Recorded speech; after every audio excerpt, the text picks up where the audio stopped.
Disziplinen aufsetzt.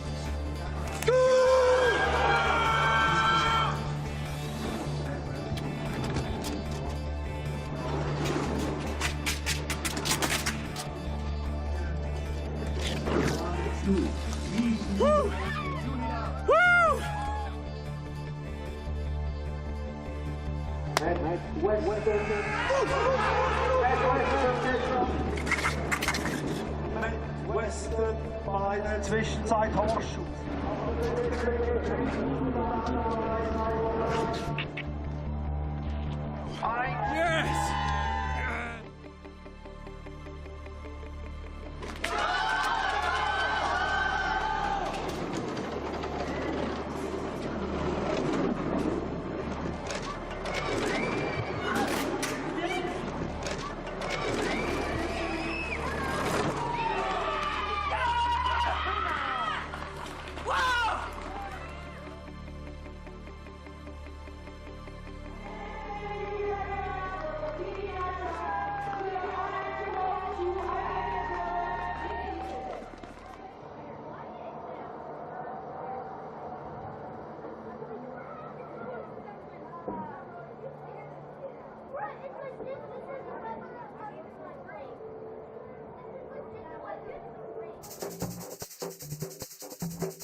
Yes!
Welcome back to Lake Placid in the Adirondack Mountains in upstate New York. We are here for day one of 2 weeks of sliding in the 2025 IBSF Bobsleigh and Skeleton World Championships on this double Olympic venue.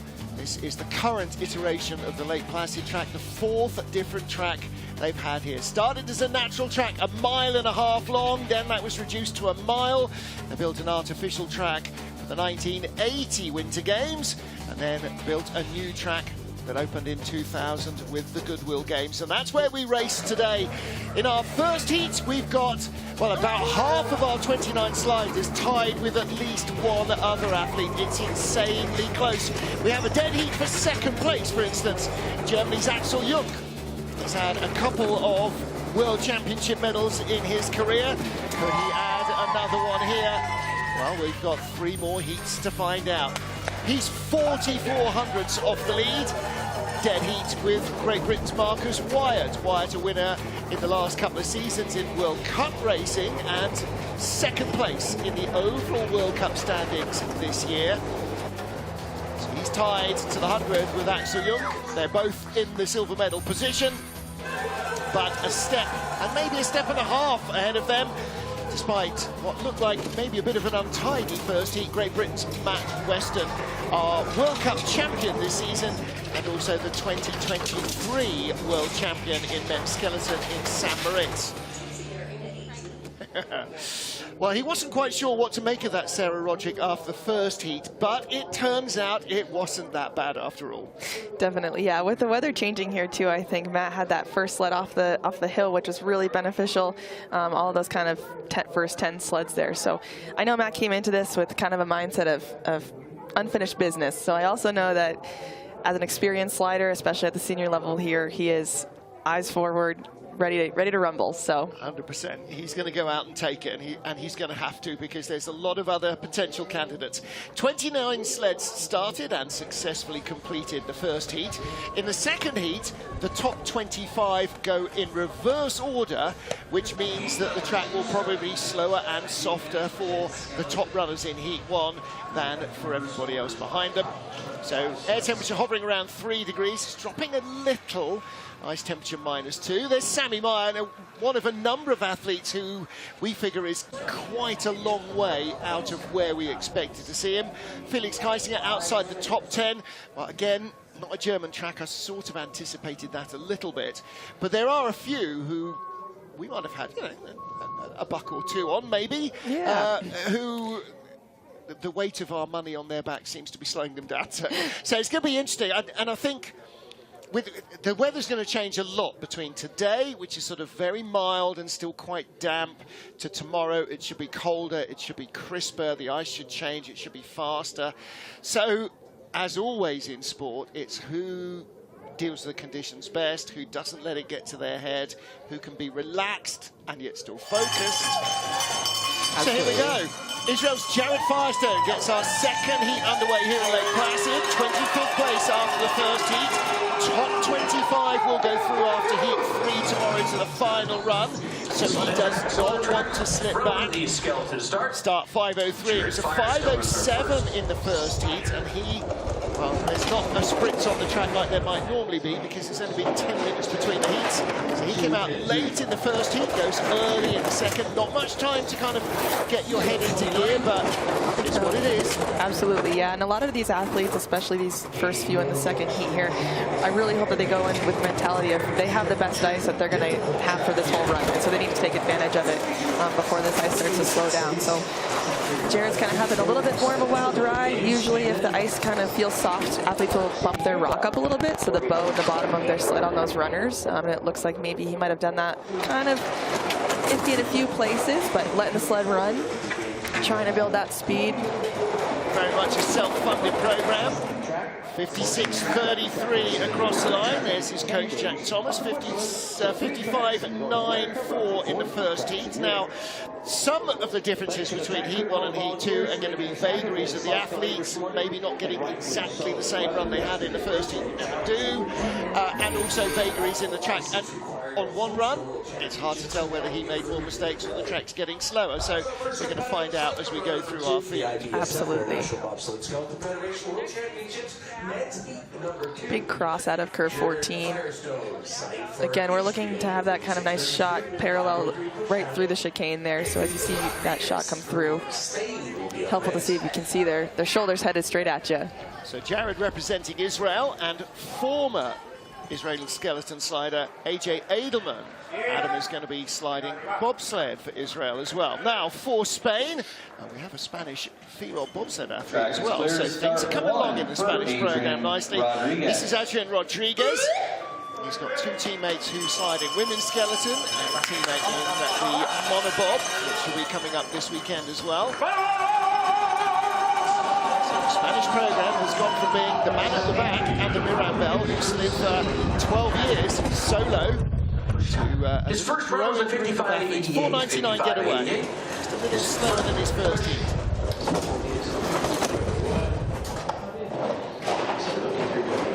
Nice smooth top there, definitely more, a little bit maybe more relaxed, kind of got those first run jitters out of the way. He is a young athlete still, so I know it can be intimidating sometimes, so it's already looking like a better run for Adrian here. Nice entry into curve 10. Beautiful building pressure there, nice and smooth out, that's what you want to see, head low. Third worlds for Adrian, but even so, the first run, you know, it's critical to make a good one, so everybody is a bit tense. One thing that I love about him right here is that even though he's taking those taps in chicane, he's not panicking. He's keeping his form, he's staying relaxed, and really, you drop a toe, you put on an arm, that's going to kill your speed even more, so he's just making the most of it. Normally you see Adrian with his right elbow sticking out in the middle. Now he's 1600s up on Jared Firestone. Just saw Jared in our leaders box. So in theory, the top 25, we're going in reverse order of their first heat performance. So in theory, you should be faster than the slider who went down just before you. But that's not always the case.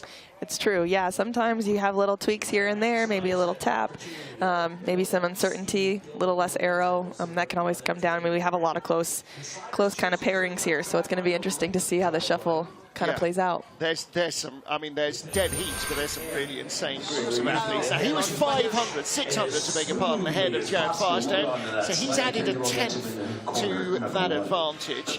And he was, I can't do the maths, 1700s, 2700s behind Colin Freeling.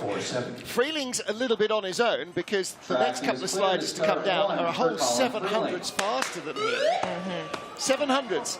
That's how long it takes to blink the human eye. So we're talking about, that's actually quite a big gap. Yeah. I know. Especially as an athlete, you think, okay, I have a 10th in the bank, and a 10th to anybody else's. A 10th of 1 second. 5:12 getaway, 5:13 in the first heat, so just adds a little bit more. So our current leader, Adrian Rodriguez, we just saw go down. Colin's numbers are in green, that means he's ahead. Now they're red, that means he's behind. And some of that is a product. Adrian had a really nice highway. It was really smooth, kind of middle early into those curves, kind of that position compared to the wall. And so I think Adrian was just able to build a little bit more speed there. The best speed of the 3 athletes so far.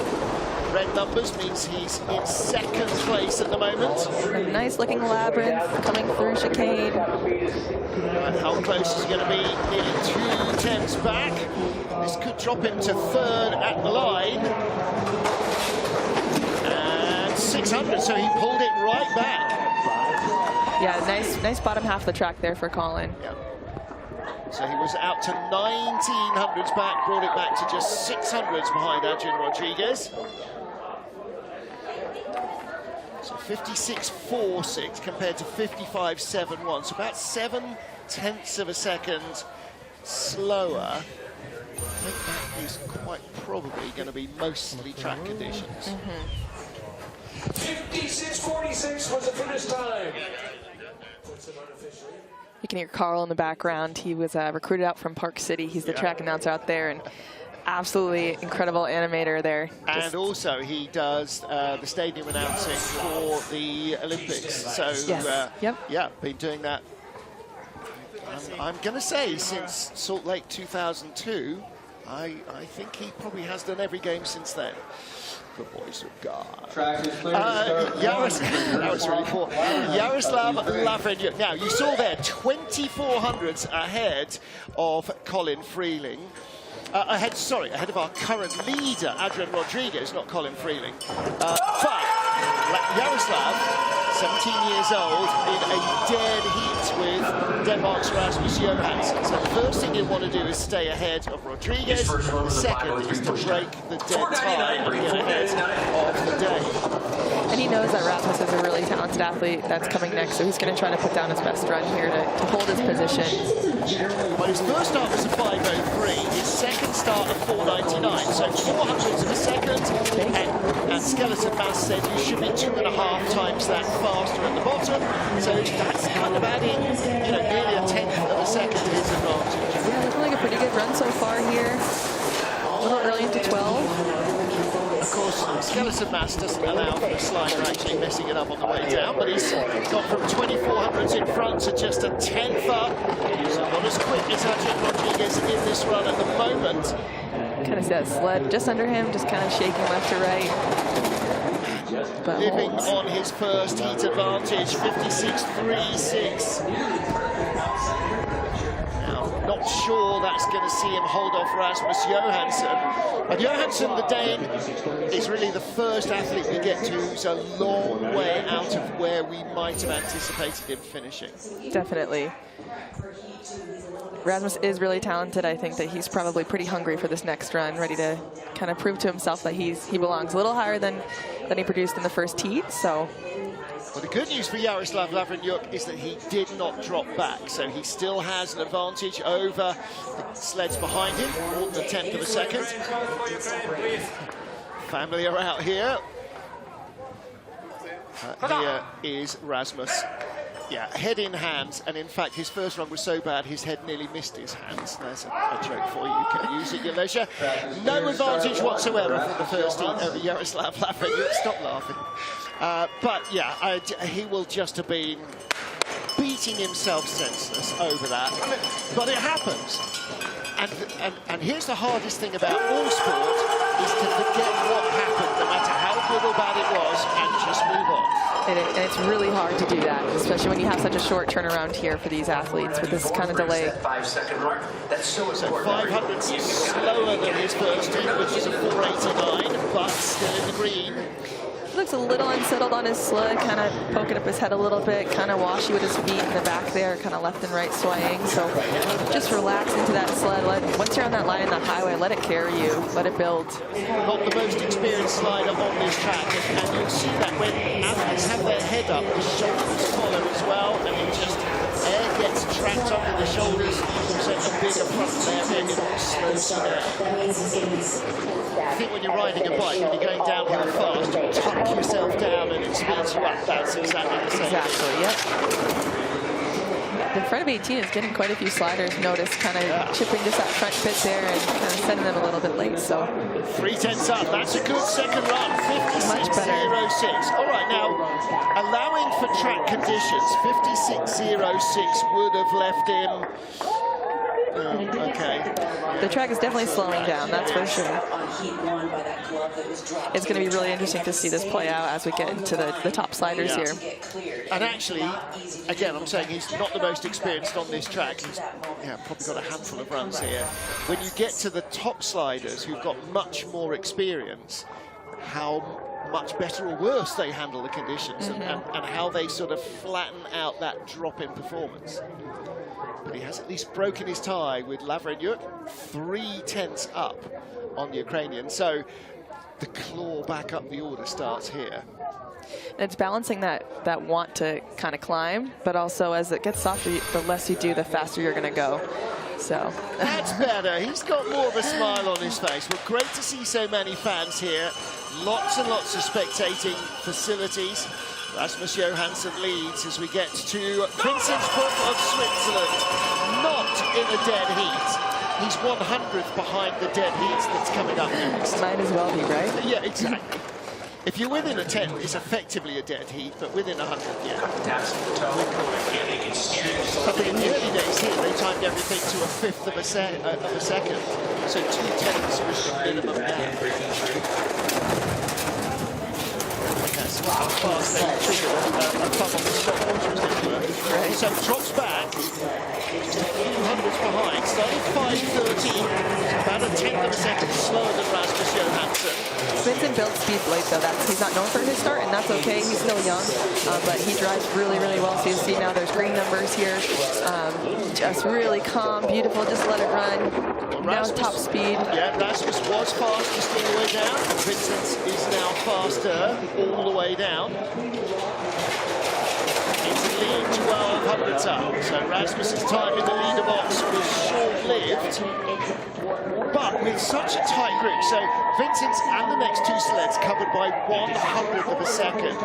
You don't naturally expect all of them will retain their position. The gaps are so tiny now. Correct. That you're going to see lots of snakes and ladders. People gaining, people losing. Might be a little bit of an overdriving there, might be a little bit of slow ice, not taking that tap, but the sled wanted to, so maybe a little bit of indecisiveness there.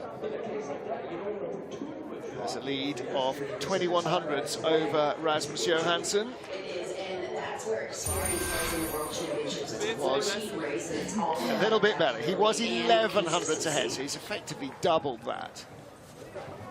Now, Jung Seung-gui, last of our starters, 29th place. You start basically on your World Cup rankings, your season-long rankings. He's been injured, he still has no start. I mean, he should be top 2 or 3 starters, if not the outright fastest. Jung is an absolute, I mean, just look at the quads. But he still drives well. I think this too for him is more of just kind of keeping in the swing of things. That 4 heat mentality, that big stage kind of experience. So, and you can see the injury. 5:04 in the first heat, yeah. 5:15 in the second. And, yeah. But it's not all about the start. It's how you carry that pressure speed down the ice. And there he is going. He is slipping though. Third fastest start is down to 6th on the splits. So he's found the snake, hasn't he? The pressure changes, so if you're... He definitely did. He got late into shady, and that just kind of trickles down through the bottom there. You see them working really hard for those extra bits of lines there just to push him over, and that's just going to slow you down. A little bit of tap dancing as the sled skidding into the chicane and ducks his head at the line. But 56.88 drops down the order. That is only the 7th fastest run, so that's the slowest of the runs so far in this second heat.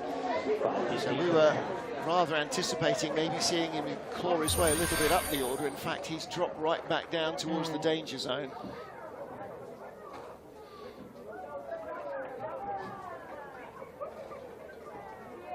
Now, the redeeming grace for Jung might be that although he will be kind of maybe last in the first 25 sliders, the remaining group down to 29th go right at the end. So if the track is slowing down, they'll have even slower conditions respective to Jung. So he might just be in the top 25 overnight. Yeah. Okay, so in the green and gold of Australia, Nick Timmings from Perth, Western Australia. Went to the same high school as Formula 1 driver Danny Ricciardo. Very different kind of racing line. Actually, very similar kind of racing line, but different racing surface to the Grand Prix. Different elements, yeah. It's so similar to motorsport. Racing line is everything. Aerodynamics is so important. And like in motorcycle racing, the body controls everything. Absolutely. You'll see kind of as athletes come in and out of curves, they kind of maybe have a drift left or right. And that's going to be from the pressure in the corner. They're not using it or not using it enough or using it too much. And so you'll kind of see if they don't get enough of it, they drift back into the curve late into the next. So that's kind of a little bit of reasoning why sometimes you see really different lines. Bring it to the red behind Vincent Buff. 2100s back to Rasmus Johansson. He's 1400s back at the moment. Only the 5th best speed. Not ideal. Should be 3rd place at the line.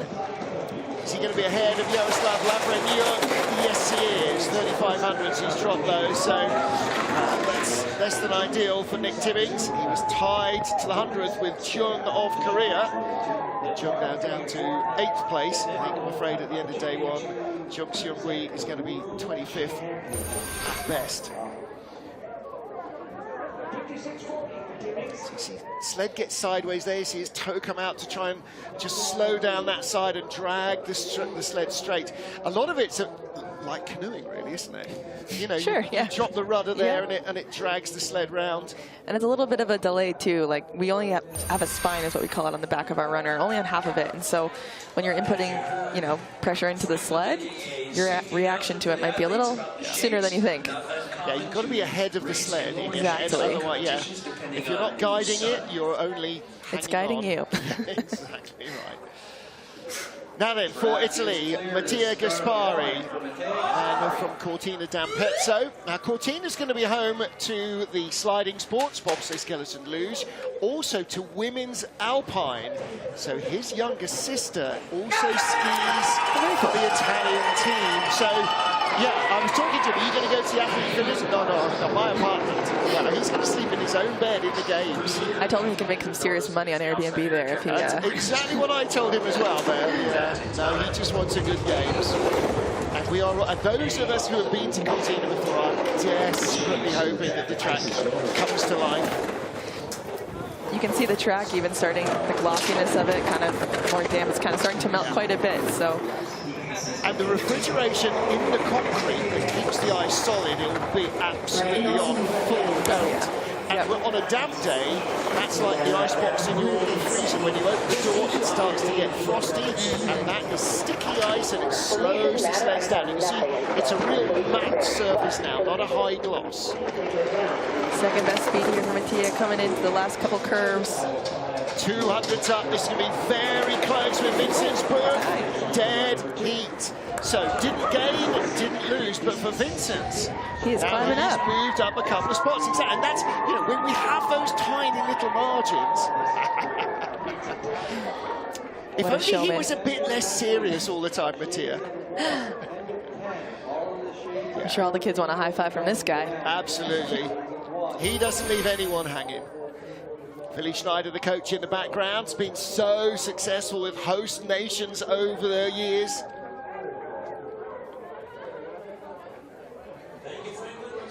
Again, watch his head so relaxed, varied. yeah. You can see too, like, a good gauge is seeing the helmet line below the sled or above it, and that's kind of helpful to. He's been racing here for 15 years, so you know he knows where he's going. Exactly. Got to believe. Right, so happy Amedeo Gaspari, tied for the lead with Vincent Buff, 9 sleds down. Here's our 10th, and our second athlete, who is a long way from where he perhaps should be. 4th of our starters, Sammy Maier, down in 16th place. Definitely the biggest surprise here for sure. Sammy's going to look to climb. Absolutely. He can be calm on the sled. He's worked on his start all year, all summer. Sliding well in training, so this already is looking like a much better top. Yeah. And it, again, put the first run, leave it, that was only training, whatever. Yep. Now 3 perfect runs to get back into contention. Absolutely.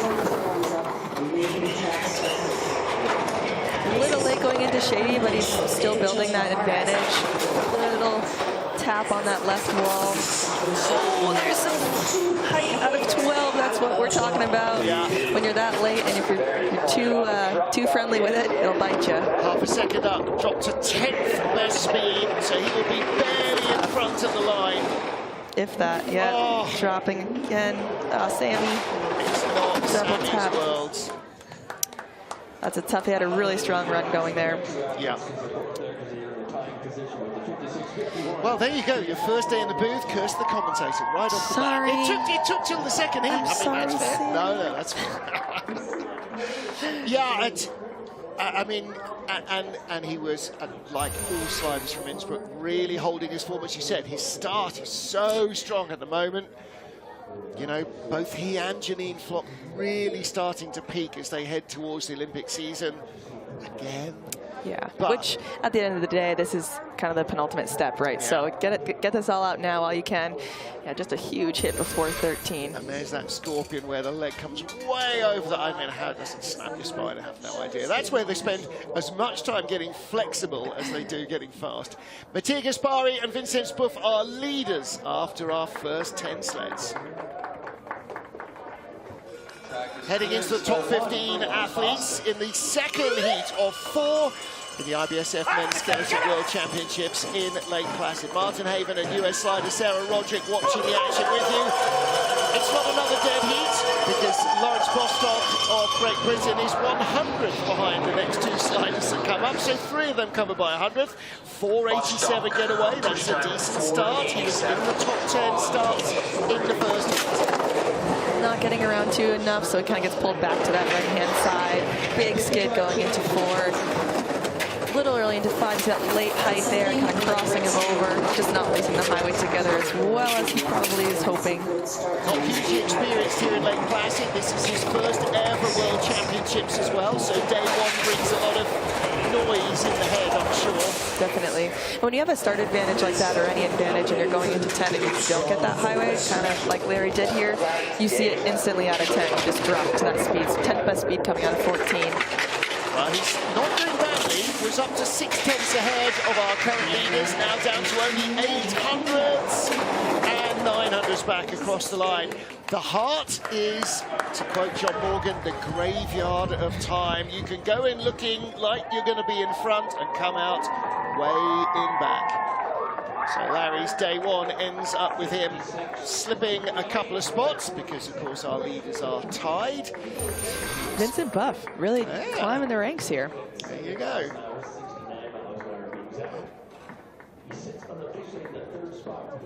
Not a bad looking run, but below the chicane, that's going away through the chicane.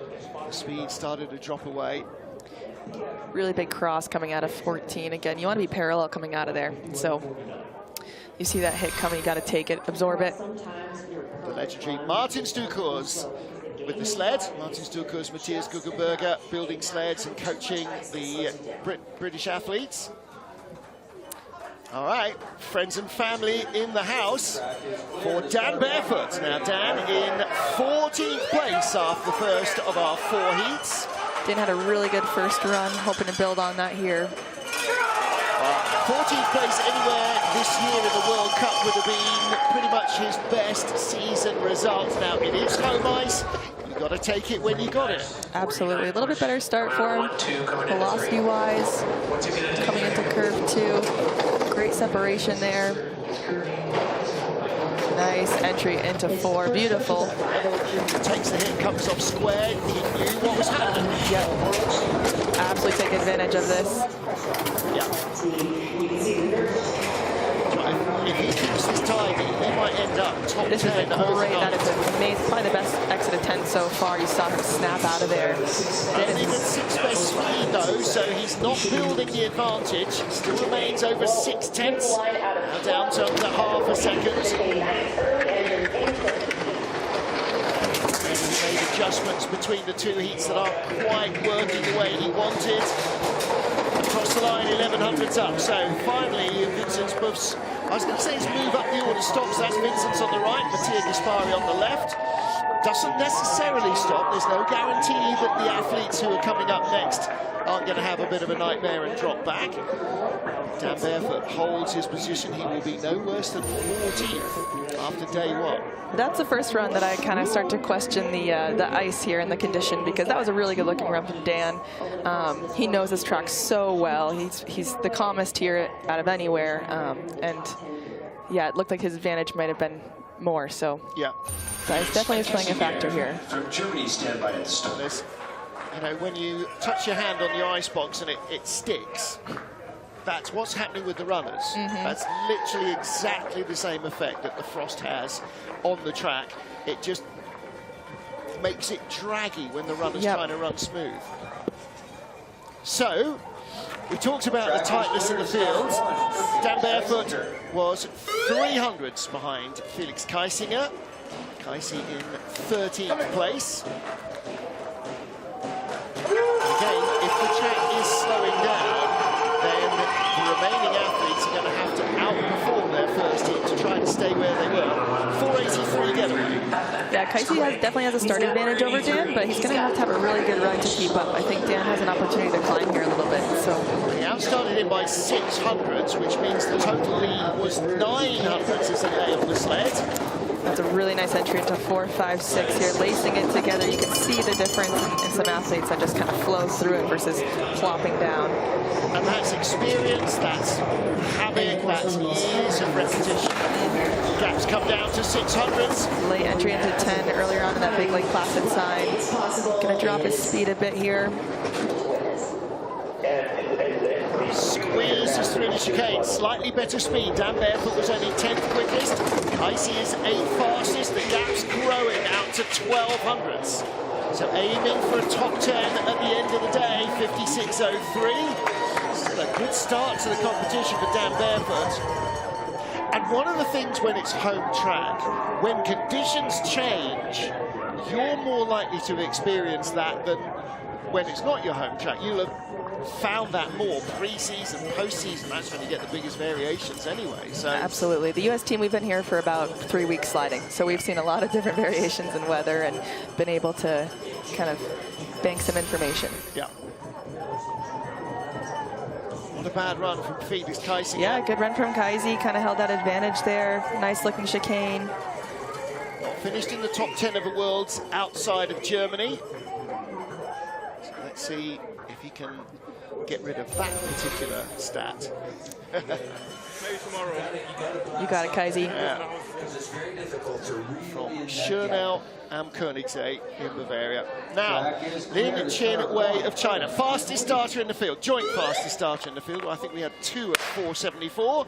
That was his getaway. Lin and Austin Florian, who's coming up in 2 sleds time. Winner of the last World Cup outing in Lillehammer in Norway. 1994 Winter Olympic venue. 14 years newer than this one. Here it comes, hold your breath. 476. 476. Great start. 476. A little extra height coming out of 3 there, manages it well. I think that also shows that the start area is slowing down and frosting up because he was 474 in the first heat. A little bit, yeah. I would say he was a little wide on that start, so you'll notice kind of people, especially with longer legs, have a harder time staying close to the sled.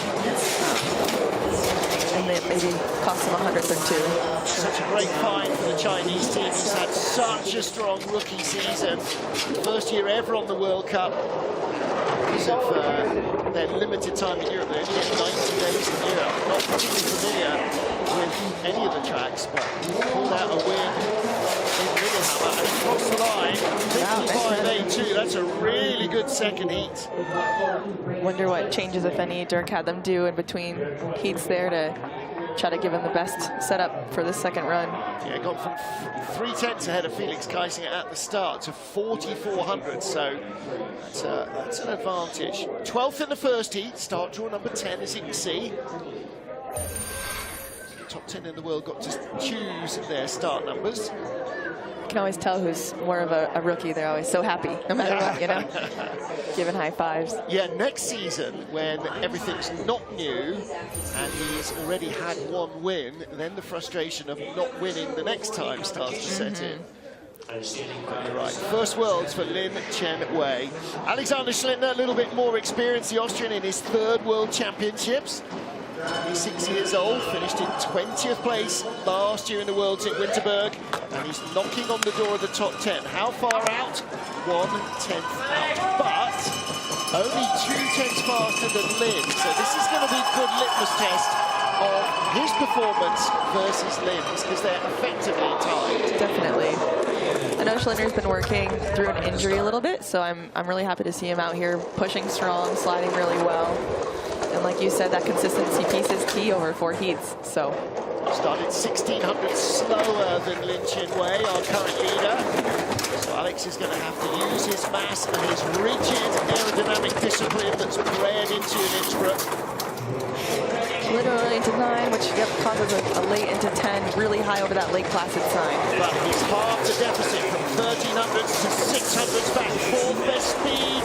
He's got mass on his side. It helps you accelerate the sled, or it accelerates the sled if you don't fight it down to 200s. But he hasn't got the speed of Lin. How close is he going to be? 1200s back, so it'll be about a quarter of a second behind at the line. 1700s back, 56.0. He limited the damage below the chicane. Speed was going away off 14. Yeah, and the graveyard of speed there, it really comes from 10. If you don't have it out of 10, you can see on timesheets every time. You'll see the splits and you'll just know. And as a slider, you can feel. You can feel when you're going fast, and you can feel when you're going slow. And let me tell you, when you're going slow, you have a long way down the track. Yeah. And saying giddy up in your head doesn't help. But he had a great highway, so great top of the track. He'll take that in for tomorrow. Try to build off of it. Yeah. Close to within 200s of the Chinese slider. And then that gap opened back up again. So Lin had a really good bottom half of the track. There's Alex. Ooh. Right, he's come around to find Ilko, the cameraman, who was following him the whole way anyway. So. Okay, so into our top 10. Austin Florian of the USA, as far as he's concerned, at the wrong end of the top 10. But after a slightly topsy-turvy first heat, he's in the 10. And that's, you know, your cards are on the table now. You're in there. You've got your stake. Now you've got to start raising. A lot of noise at the top, friends, family, sponsors, teammates. Big hometown crowd here for Austin. 470, great start in these conditions here. He knows how to drive this track. Wow, that's the fastest start of the competition. I'd be surprised if anybody else blasted one quicker off the block. So 2700s up, 4/10 up. This is what he needs in the second heat. He's got to really find massive performance in this second run. For some reason, his good exit out of 10 there. Data logger not showing us some speed. It is now. The speed's drifting away a little. Was 4/10 up. Nice and low. Little fidget into a skid there, just a tap on the wall. You can see how much can happen there. Seb, come on. Austin Florian of the USA. How far in front? Double tap across the wall, 2600s. All right, that might see him move up the order. He was nearly 9/10 behind the first heat leader, Matt Weston. But that's a good response. A little bit to tidy up still below the labyrinth. What starts. Yeah, incredible athlete. He works really hard at home over in Connecticut. I know he's got a really great team there working behind him. Loves to be outside, mountain bike, cross training. That's all a part of it too. So I think that when he translates to the sled, all that kind of adrenaline really connects in that start. So I know he's going to be hungry for more tomorrow. He'll come back, I think, even calmer, even more collected, and absolutely crush it. Yeah, I think he's probably in a good place. A little better. There you go, buddy. Yeah, not where he needs to be. This is not going to be as clear-cut as maybe some World Championships. Absolutely. Because of the changing conditions. So, Yin Zheng of China. Now, his advantage over Austin Florian of the USA was 100th, and Yin, of course, is in a near-dead heat with our next athletes, Jisoo of Korea. So 3 athletes covered by 300s. 486, 481 in the first heat, so he loses 1600s in the start alone to Austin Florian. Let's see what he can do to undo that. Has a little flop of 3. A little bit wild up top, maybe not building as much speed there. Out to 2/10. So 2/10 back, he was 100th up. So this is a benchmark, him against Austin Florian. It's effectively a dead heat. It's 1 second back. Second best speed. Yeah, he's getting it back together now, isn't he? Medaillen-Entscheidungen has got the conditions, or the runners right for these conditions. Top 5 speed, bringing it right back to Austin Florian. He might get him here at hit the line. Might be another tie. If he doesn't hit the wall, he should be in front. Does hit the wall, he's still in front by 900ths. 55.69 compared to 55.77 for Austin Florian. So Yin just stretches away a little from his American rival. Yin Zheng, bronze medalist in Winterberg in the World Championships last year. Is he going to get a medal? Well, if you're 8/10 away after the first heat, you start to think probably not, but... Quite a big skid there out of 3, but gets it back online, nice and parallel. Takes that almost double hit through the finish line. Yeah. Certainly hit before the line. There's Yin, big smile on his face, and all the Chinese athletes. Fabulous helmet art. Now then, just ahead of Yin was Kim Jisoo of Korea. He's had a strong season in the World Cup this year. Just 200ths the advantage over Yin Zheng. Helping with the coaching of the Koreans. Across the back of shots, up there watching everything happen. 476. Another quick push. 10th quicker than Yin, yeah, very strong.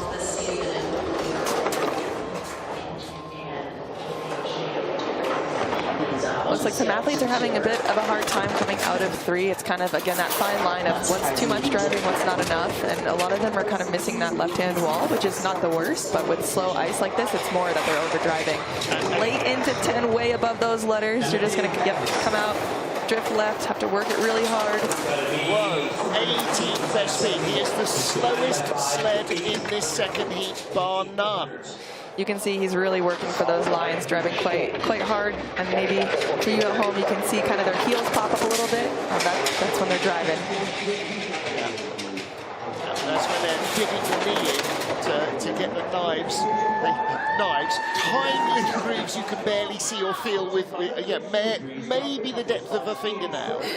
Whenever people ask if they can see my sled, I'm like, yeah, you can touch it. And they said, I won't get cut? I said, no. Yeah. It is no, it's not ice skates. Sharp. Nope. Not ice skates. These have no edge.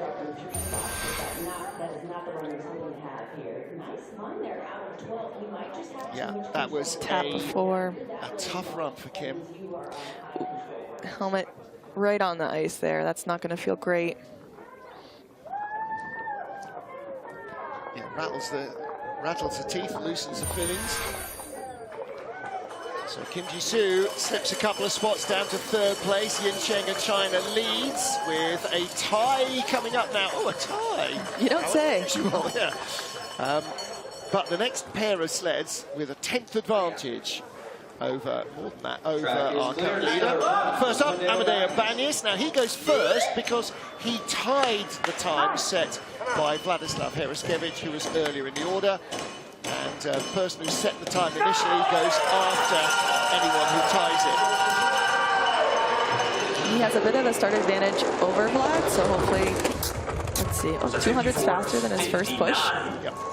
A little extra energy though, coming over into that wall. Got bumped away out of the right-hand groove as well. He's not got the mass that some of the sliders have. He's not the tallest athlete. The great entry into 5, lacing up 5-6, that doubles highway. Late into 8, gives you that swoosh feeling kind of coming out. Late into 10 again, you'll see him above the letters here. And probably see that speed start to drop. Yep, 18th. Working hard over to 12.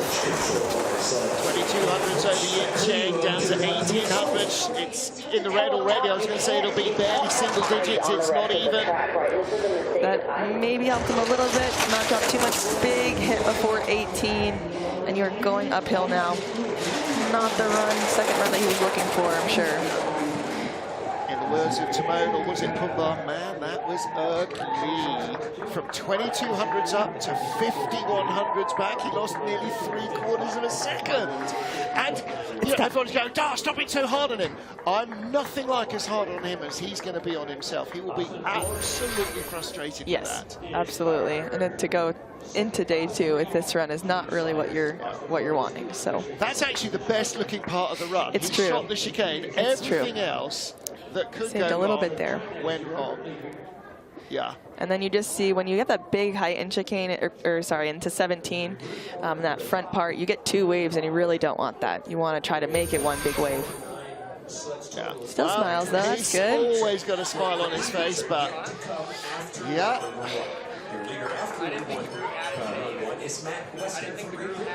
All right, so we're getting close to our top half dozen. This is the tie for 6th place with Amedeo Bagnis dropping back, Vladislav Heriskevich, Dad Mikkel holding the sled. Can Vlad hold on to a top half dozen overnight? That will give him so much for tomorrow. Absolutely. If he can hold his place, just hold his place, then he'll be in a really good place overnight. Confidence is so key, especially in a 4-heat race. So this will be massive for him. 494 start. His He's the slowest starter in the top half dozen. Not by much, but he is. So he drops behind Amedeo Bagnis. Big drive, quite a little bit of a skid early into 4, going to come early to 5 and push that height there. Same with 6. Not quite the highway Vlad had the first run. He knows this track well. He likes this track late in shady. 6th best speed, 900s behind Yin Zheng. That's where Austin Florian lies at the line. Working really hard at the exit of 14 though. He's going to be in the top 10 overnight, but he's not going to be top 6 unless there are some major disasters coming up, and don't necessarily count that out. At the line, 3rd place. So Yin Zheng moves up, Austin Florian is moving up as well. Vladislav Heriskevich in 3rd spot.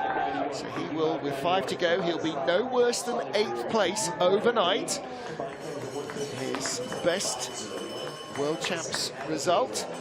His 10th last time out in Winterberg. So he's really looking for a top 6. Huge steer there, whole body action. Which, yeah, you really don't need at the moment with the soft ice. You'll look at the top speeds of all these athletes right now, and they're nowhere close to what they were sliding even 2 days ago in training. So they definitely don't need as much input. Alrighty, so we have had our 6th place finisher in the first heat, now to our 5th fastest runner. And he is 100th behind 4th place, which is occupied by the reigning world champion. So he is in good company. And Chen, well, he's looked very happy, very relaxed in training, which is normally a good thing, especially when they've been testing runners for different weather conditions. If you're smiling during training, it means you're not overthinking things are flowing, and that's where you need to be. It is definitely a part of the game.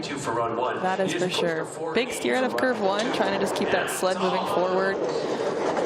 Keeping it nice and stable. 480, 2nd start, quicker than his first. A little flash of toe dance there. Nice entry into 5.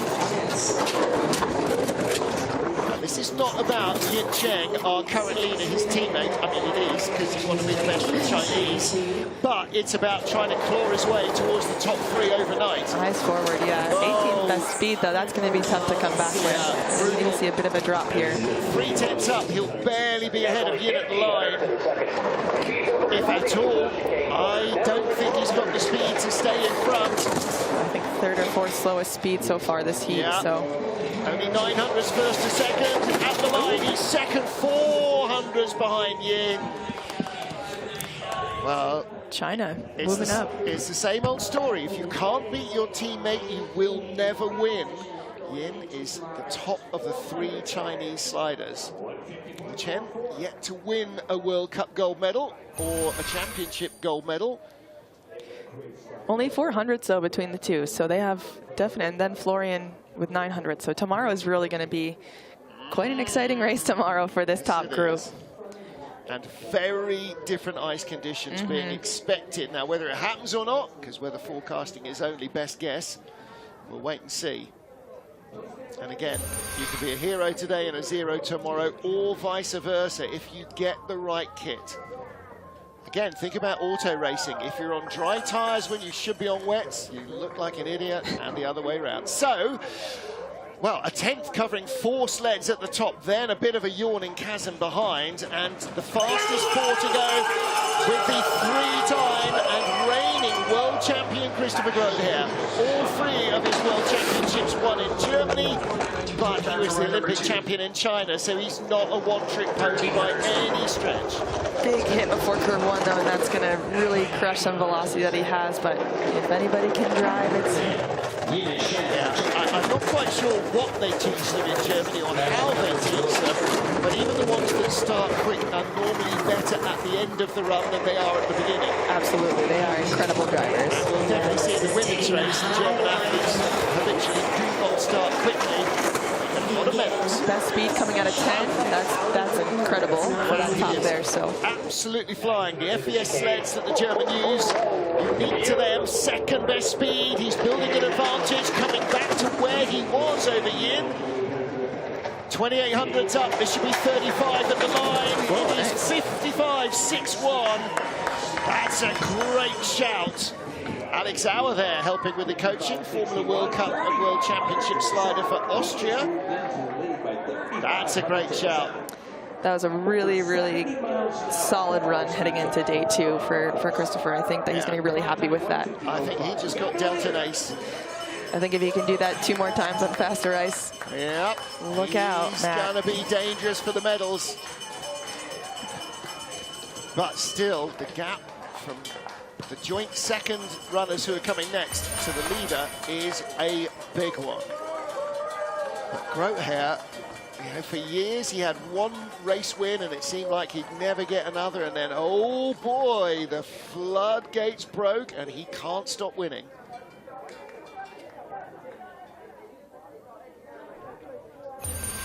And you can see the way he holds himself on the sled. It's the same off the sled too. He's just so composed, so calm. You know, I've asked him before, I was like, what's your secret? And he said, I don't know, I just enjoy it. I don't know. It's Usain Bolt. What makes you so fast? Yeah. I don't know. All right, top 3, or at least top 3 with a tie. Surprisingly, for second place, Axel Jungk and Marcus Wyatt. Let's see what Axel can make of this. Axel's first run. Olympic silver medalist behind Grote here in Beijing 2022. A 3-time World Championship medalist in men's singles and a 4-time gold medalist in the team competition in the World Championships. A little late going into 6 there. Can I see that helmet drag? Big flop out of 7. He had a really nice top of the highway working. Late into 10, you're going to see him drop speed way over those letters. Kind of drift left here. 17th best speed, not quite what he's looking for, like his teammate last run. And Christopher was second fastest there. I mean, that's a yawning chasm. The gap was 3500s. He'll be in the red. He is going behind Grote here at the line. For sure, and it's just that compound of the highway. If he can't build speed again, there's really not a lot of places to bring it back. Oh, snuck in there. That's that first heat advantage for sure. Well, it was all going away, but somehow he found speed. But again, look at that. Really. Head in hands. He knows it wasn't a great run, but for the weather and conditions, I would take it. Devil's Highway is full of trip hazards. Yeah. Axel's a big Pokemon Go player, too. We're friends, yeah. Gotta collect them all. As the kids say. I think we're all in our 30s, so. Kids at heart. I'm taking that every day of the week. Thank you. You can come back tomorrow. Yeah. Well, that was really a run of 2 halves, wasn't it? For sure, absolutely. A day of 2 halves as well. So promising first heat, tied for silver. And again, look, you watch Grote's face, he can't read it. Is he going to be ahead, behind? Yes. Definitely closed the gap, though, that's for sure. There's the fan club. Marcus Wyatt, tied for silver. Runner-up in the overall World Cup this season, a race winner this season. Can he become a world champion? The answer is he might. I think he can. I think he has all the pieces to put it together. A little early into 3, though, kind of get that knock away. Way too early into 4, hits that wall. It's going to cross him into 5. Oh, this is going to be a tough one for Marcus. He's going to build down that track. Good correction into 7. Good speed at the start as well. 300 Late into 10. Axel Jungk. He was tied to the 100th of Axel, don't forget. We might end up with a really close group for the medals. Tidier now. Third best speed, that's pretty impressive for that highway. So fix something. I know they're on great equipment. I know they do a lot of testing. They work really well together, these guys. So, yeah. Wow. And across the line, 1200 up on Axel Jungk and 1400s ahead of Christopher Groothair. Is that enough to challenge Matt Weston, his teammate? So second fastest run of the competition, or of this heat rather. So who had the fastest run? Austin Florian. Well, no. Hang on, I'm just looking for my surprised face. Again, untidy before corner 4, just robs start speed that you can't afford to give away here. Yeah, absolutely. And if you struggle a little in the highway, you've got to really make it up somewhere. Through. Just avoiding that wall. Come back tomorrow, try again. Not bad.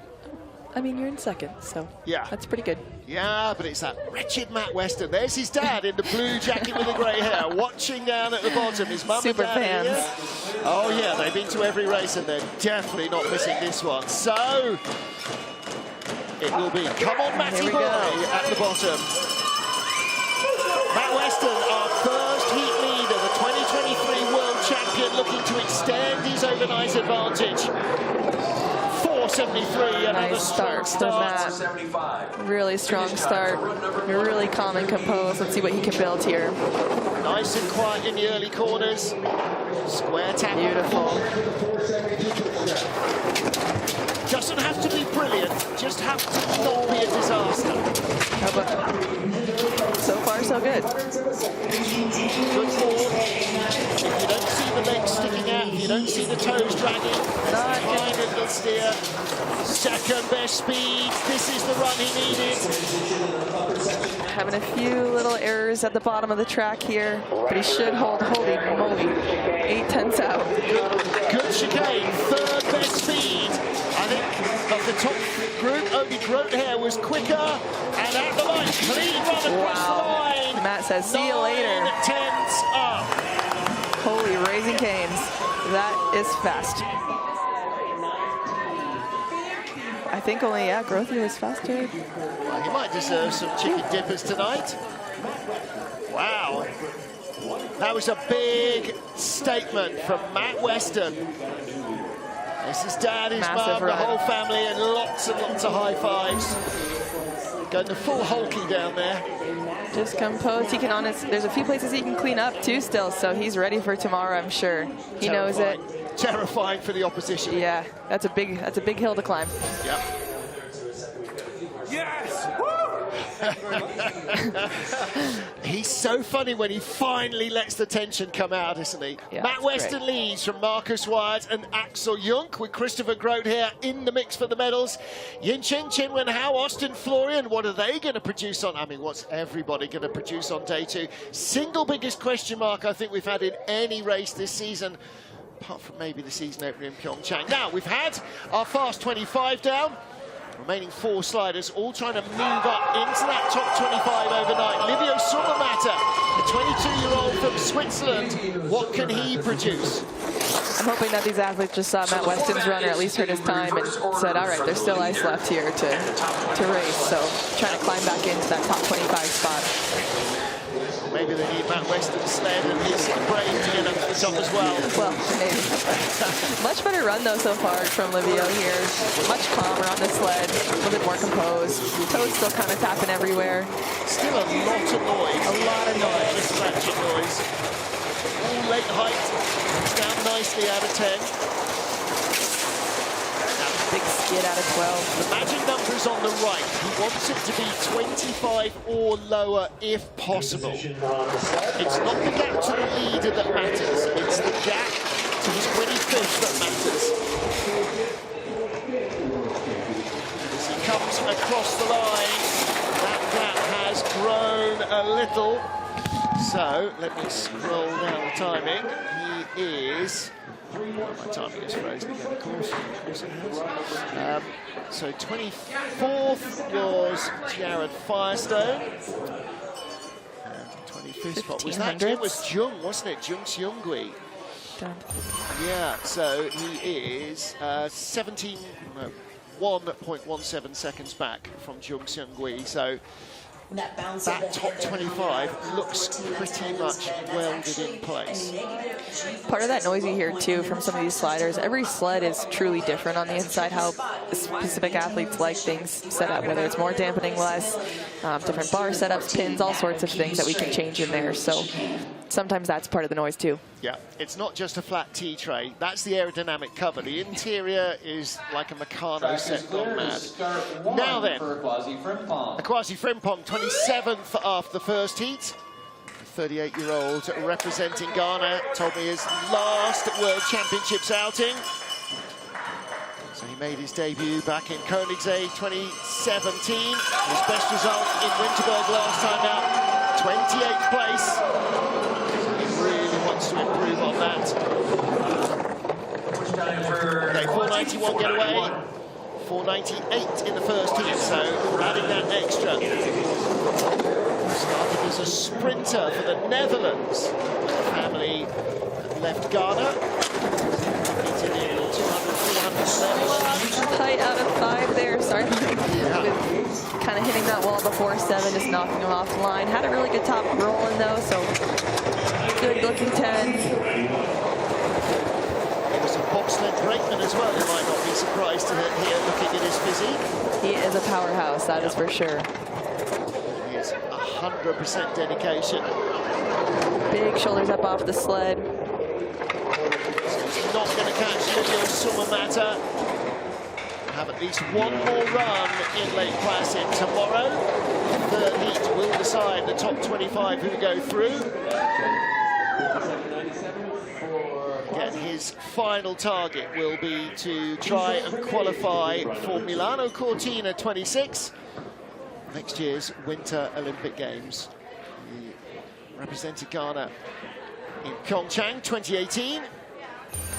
Didn't qualify for the 2022 games in Beijing. Of course, he had great lines through white place there at the top of the track, but just Chinese team. As strong as One last go round. The tighter you get as the track goes down, as you go down the track, it makes it harder and harder to keep that momentum. As you can see, his shoulders just continue to raise. What would be really good would be to see me going down on the sled. I was just about to ask you, I'm not kidding. Compare and contrast. Have you ever done this? No. No. I've heard recordings of first-timers doing it. It's just a long series of ow, ow, ow, ow. We'll get you on one this weekend. That we will not. Back to Jonathan Yor. I've got work to do. Back to Jonathan Yor from Malaysia. Second time. Oh, Johnny, he misses his sled on his load. The sled stays in the groove for most of it, but he missed the sled. And unfortunately, this is going to be a big hit to any chance of coming back into that. Amazingly made it onto the sled. Yes. Normally what happens is the athlete gets on and as the sled comes out of the groove and just wanders all over the place. Yeah. The other way around, I've never seen a skeleton sled without an athlete on it from the start, but we got as close as you can get there. I will say I'm pretty impressed with how calm he is on his sled for that.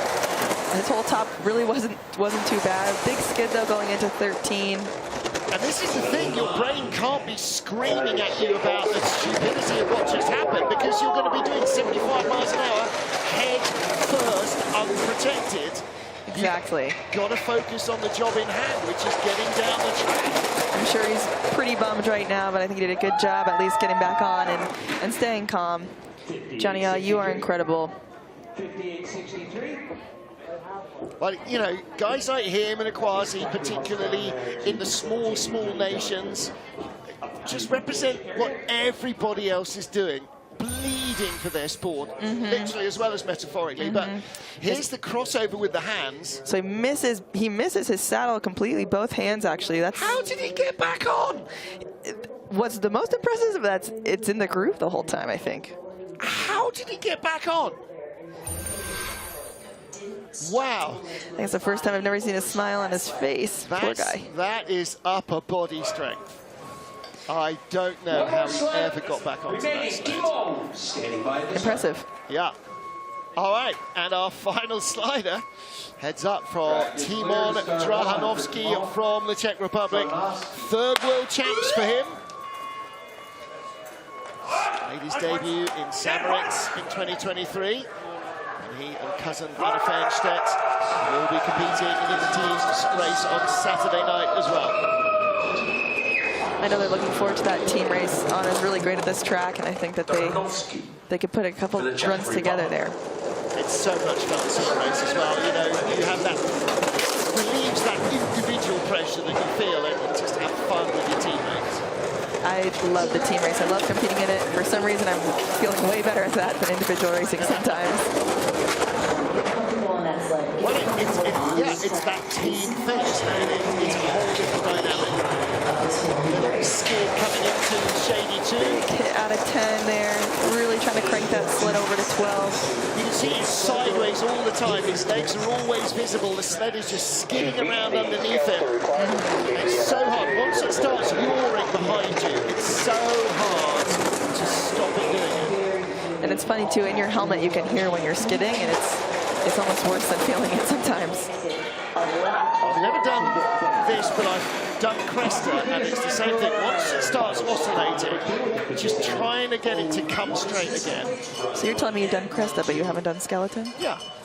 But you won't do Skeleton? I've never had the opportunity. All right. All right, so Timon Drahanovsky, our final slider in day one of the World Championships for the men's skeleton. Late height, throwing him sideways. So whether he adjusted the sled or didn't have the control that he had in the first heat. But with a good chicane, that should build some confidence heading into tomorrow. Yeah, big smile on his face as well. And the colours of Czechia on the helmet. There you go. So first heat leader becomes second heat leader. And Matt Weston of Great Britain has opened up his margin from 4,400s to 8,900s. Insane. He has literally doubled his lead over teammate Marcus Wyatt, who lies in second place. And still, he will go to bed thinking, I need to tidy that up, I need to tidy that up, I need to tidy that up. But he ought to sleep relatively well. So there it is, look, 8,900s. And then Axel Jungk, Christopher Grote here, definitely in the mix for medals. And then we have to see what happens with the weather and conditions and runner choices. Yin Zheng, Chen Wen-hao, Austin Florian, Vladislav Heriskevich, 100th behind him. Yeah. And then the bottom of the top 10, Kin and Lin. I mean, we could have a massive, massive moving up. I do think we'll see a lot of movement tomorrow from these guys, for sure. It's a totally different track when it's a little faster, and that changes your timing of steers, your setup, all of that, and so big changes. And the soft conditions, I think, really favoured those at the bottom of the top 5. They will almost certainly go through into the fourth and final heat. That's all for tomorrow. This afternoon, though, we have women's skeleton coming up. The first of the two heats will be at 1400 local, which is 1900 GMT, and that is in a little under 2 hours from now. Wherever you are, thank you for joining us. For the team here, IBSF TV, for Sarah Roderick, I'm Martin Higginson. Thank you for being with us. We'll see you in a couple of hours for the Women's Skeleton Open. Yes! Woo! Thank you very much.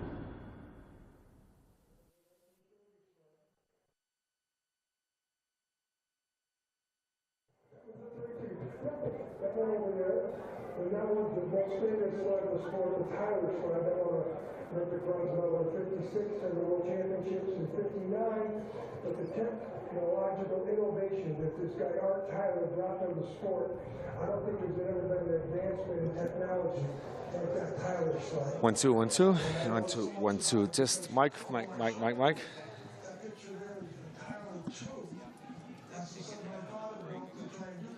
Yeah. Christopher Grote, you a bit disappointed maybe, but tell us about today. War heute schwierig. Ich habe es nicht geschafft, mich gut anzupassen im ersten Lauf vor allem. Hatte große Probleme, dass es so reifig war. Da einfach viele Fehler gemacht und da war halt schon der Rückstand dann im ersten Lauf so groß und im zweiten, das war auch nicht ein super Lauf. Deswegen viel Luft nach oben für morgen. Yeah, the track was completely different